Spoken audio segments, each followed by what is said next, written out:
Hello and welcome to ResearchPod. Thank you for listening and joining us today. In this episode, we will be looking at the work of Dr. Nefti Sandeep, who has created a pathway to help paediatricians with the management of children with symptoms of myocarditis after COVID-19 vaccination. In 2021, the Pfizer-BioNTech mRNA-based COVID-19 vaccine was approved for its use in children. As the numbers of vaccinated children started to increase, some of them developed myocarditis, a rare but potentially serious complication characterized by inflammation of the heart wall tissues. Unfortunately, at most paediatric centers, there remains no standard protocol for the management of this situation. Dr. Nefti Sandeep and his team at the Mary Bridge Children's Hospital, Washington, U.S.A., have reviewed the existing literature and formed a pathway to help paediatricians make decisions about how best to manage these children.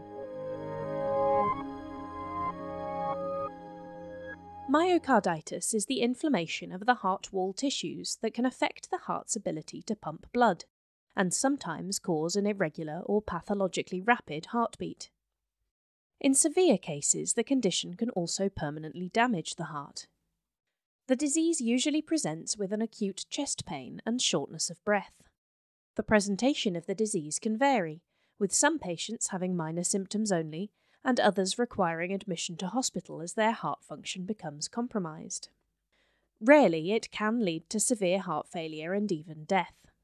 The most common cause of myocarditis in children is a viral illness, but often the cause remains unknown. Some vaccines have also been shown to cause myocarditis, including the Pfizer-BioNTech mRNA-based COVID-19 vaccine. After the Pfizer-BioNTech mRNA-based COVID-19 vaccine was approved for use in children in 2021, large-scale vaccination programs were initiated in many countries around the world. Among the increasing numbers of vaccinated children started to appear cases of post-vaccination chest pain.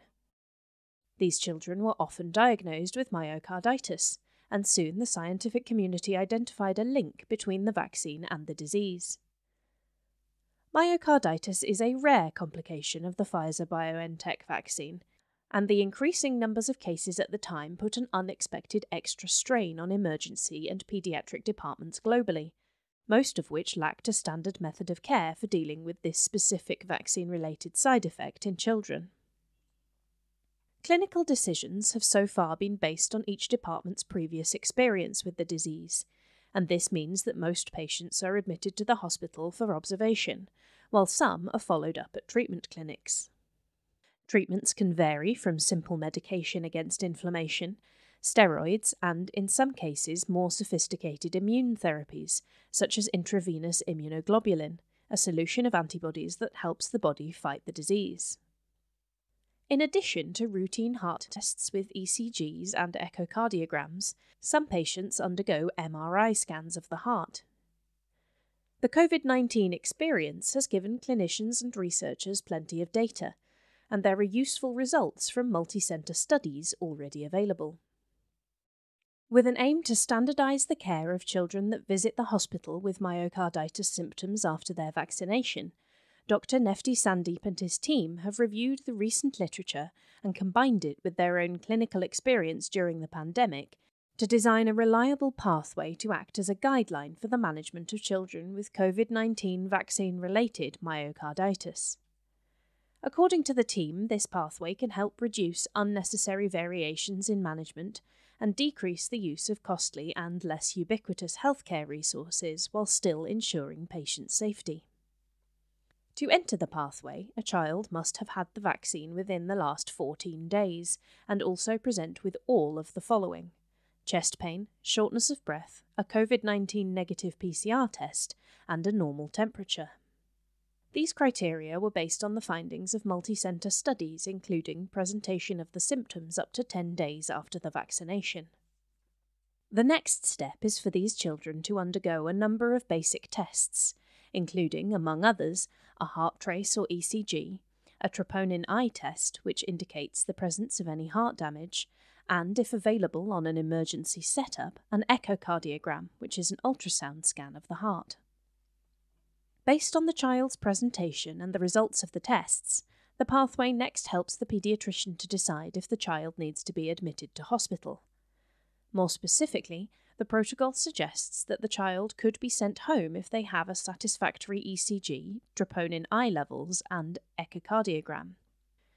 It is understood that there might not be a children's specialist always available to perform the scan, but the team believes that even a limited examination by an adult-trained specialist should be enough.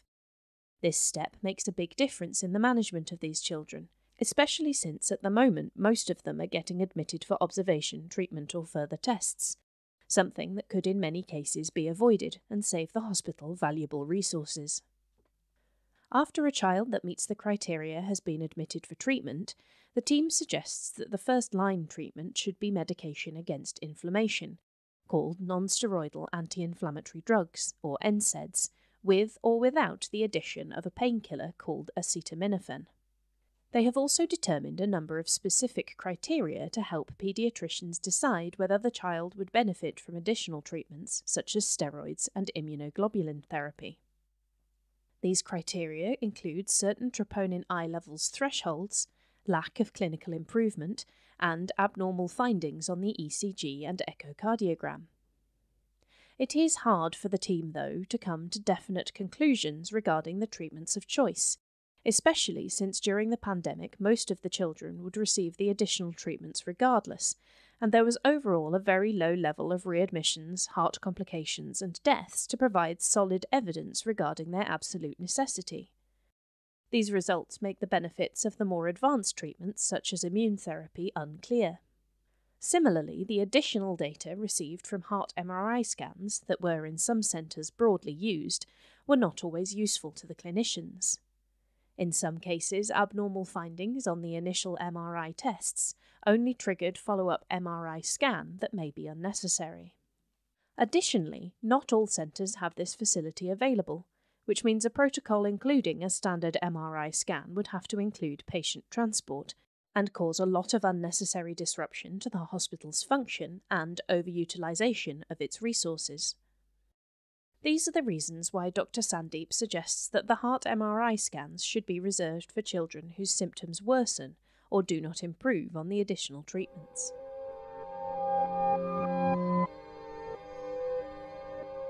Overall, doctors and researchers around the world still have a limited understanding of myocarditis related to the COVID-19 vaccination in children. Dr. Sandeep and his team believe that although there is still a lot to learn from the ongoing studies, their innovative treatment pathway can help reduce the number of unnecessary hospital admissions, shorten the length of stay at the hospital, and limit the unnecessary use of expensive treatments and tests. The protocol can be applied at all paediatric centres, including those without direct access to specialised paediatric cardiology facilities. Clinicians must remember that this pathway is a guiding tool and not a set of rules, and that it should be used in combination with their clinical judgment. As new knowledge becomes available to doctors, it will be adjusted and continue to evolve so that it becomes an invaluable tool for both clinicians and researchers who continue studying these patients. Dr. Sandeep is a general paediatric and fetal cardiologist and is currently the medical director of his practice, Pediatrix Northwest Congenital HeartCare in Seattle and Tacoma in Washington State, USA. That's all for this episode. Thanks for listening and stay subscribed to ResearchPod for more of the latest science. See you again soon.